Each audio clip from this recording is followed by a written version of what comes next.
I'm currently on a self-imposed writer's retreat, and I thought I'd share a little bit of what I've been working on.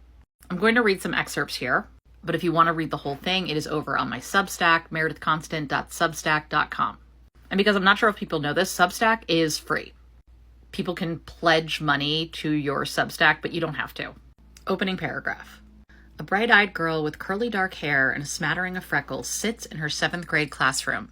She loves school and excels academically until faced with an assignment that should be simple. Check the box for, what is your ethnicity? The girl ponders the question. She's not just black or just white. There's no box for her. Her exasperated teacher finally tells her to check Caucasian because that's what she looks like. But that isn't who she is. So in an act born not out of defiance but out of confusion, she leaves the box blank. A question mark, an absolute incomplete. Because that is how she felt. That girl was Meghan Markle. Skipping down a bit.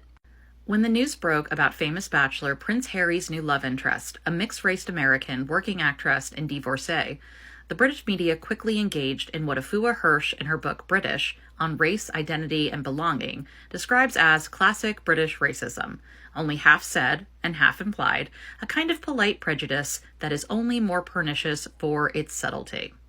Meghan marked a change in Harry's taste for women, not a society blonde. She's characterized as having exotic DNA and failing the mum test, despite being a well-rounded, accomplished woman in her own right. Her upbringing is almost straight out of Compton, despite the fact that she is not from Compton.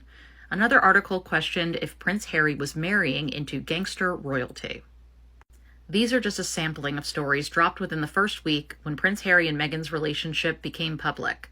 This had everything to do with race, which is hard to explain to people when we're in, as Afua Hirsch puts it, the era of racism without racists.